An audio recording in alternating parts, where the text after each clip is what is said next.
The Polar Express by Chris Van Allsburg. On Christmas Eve, many years ago, I lay quietly in my bed. I did not rustle the sheets. I breathed slowly and silently. I was listening for a sound a friend had told me I'd never hear. The ringing bells of Santa's sleigh. "There is no Santa," my friend had insisted, but I knew he was wrong. Late that night, I did hear sounds, though not of ringing bells. From outside came the sounds of hissing steam and squeaking metal.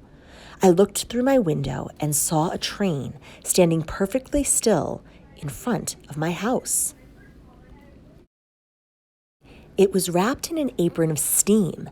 Snowflakes fell lightly around it. A conductor stood at the open door of one of the cars.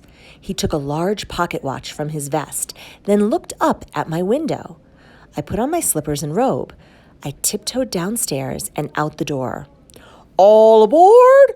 the conductor cried out. I ran up to him. "Well," he said, "are you coming?" "Where?" I asked. "Why, to the North Pole, of course," was his answer. "This is the Polar Express." I took his outstretched hand, and he pulled me aboard. The train was filled with other children, all in their pajamas and nightgowns. We sang Christmas carols and ate candies with nougat centers as white as snow. We drank hot cocoa as thick and rich as melted chocolate bars. Outside, the lights of towns and villages flickered in the distance as the Polar Express raced northward. Soon, there were no more lights to be seen. We traveled through cold, dark forests where lean wolves roamed and white-tailed rabbits hid from our train as it thundered through the quiet wilderness. We climbed mountains so high it seemed as if we would scrape the moon, but the Polar Express never slowed down. Faster and faster we ran along, rolling over peaks and through valleys like a car on a roller coaster. The mountains turned into hills, the hills to snow-covered plains. We crossed a barren desert of ice, the Great Polar Ice Cap. Lights appeared in the distance. They looked like the lights of a strange ocean liner sailing on a frozen sea. "There," said the conductor, "is the North Pole." The North Pole. It was a huge city standing alone at the top of the world, filled with factories where every Christmas toy was made. At first, we saw no elves. "They are gathering at the center of the city," the conductor told us. "That is where Santa will give the first gift of Christmas." "Who receives the first gift?" we all asked. The conductor answered, "He will choose one of you." "Look!" shouted one of the children. "The elves!" Outside, we saw hundreds of elves.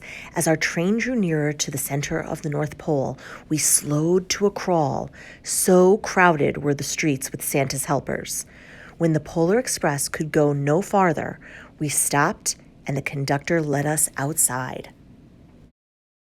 We pressed through the crowd to the edge of a large open circle. In front of us stood Santa's sleigh. The reindeer were excited. They pranced and paced, ringing the silver sleigh bells that hung from their harnesses. It was a magical sound like nothing I'd ever heard. Across the circle, the elves moved apart and Santa Claus appeared. The elves cheered wildly. He marched over to us and pointing to me said, "Let's have this fellow here."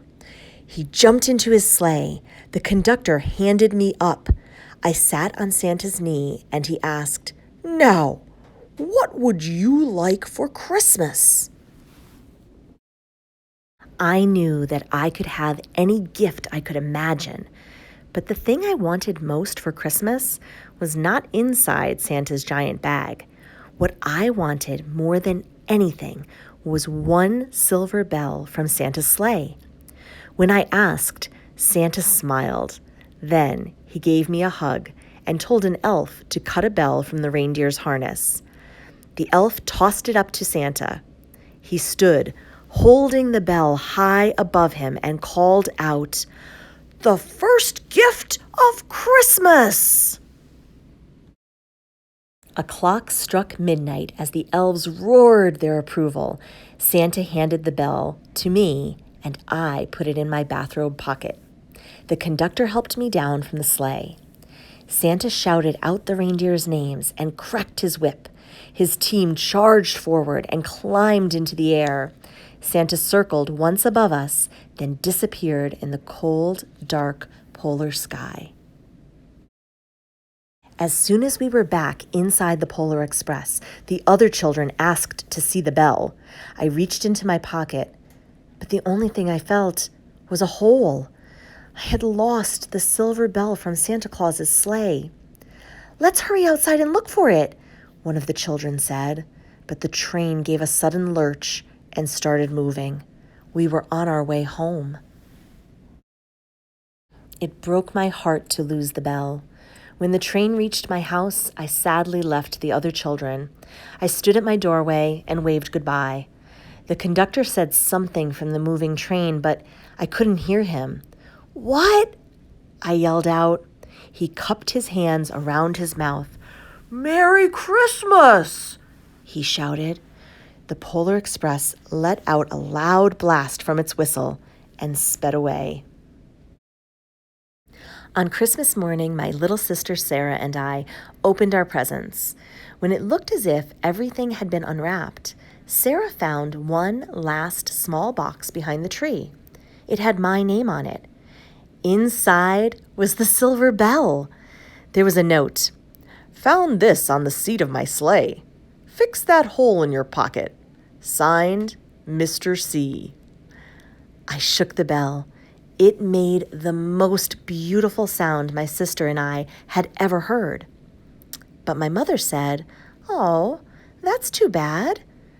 "Yes," said my father, "it's broken." When I had shaken the bell, my parents had not heard a sound. At one time, most of my friends could hear the bell, but as years passed, it fell silent for all of them. Even Sarah found one Christmas that she could no longer hear its sweet sound. Though I've grown old, the bell still rings for me, as it does for all who truly believe.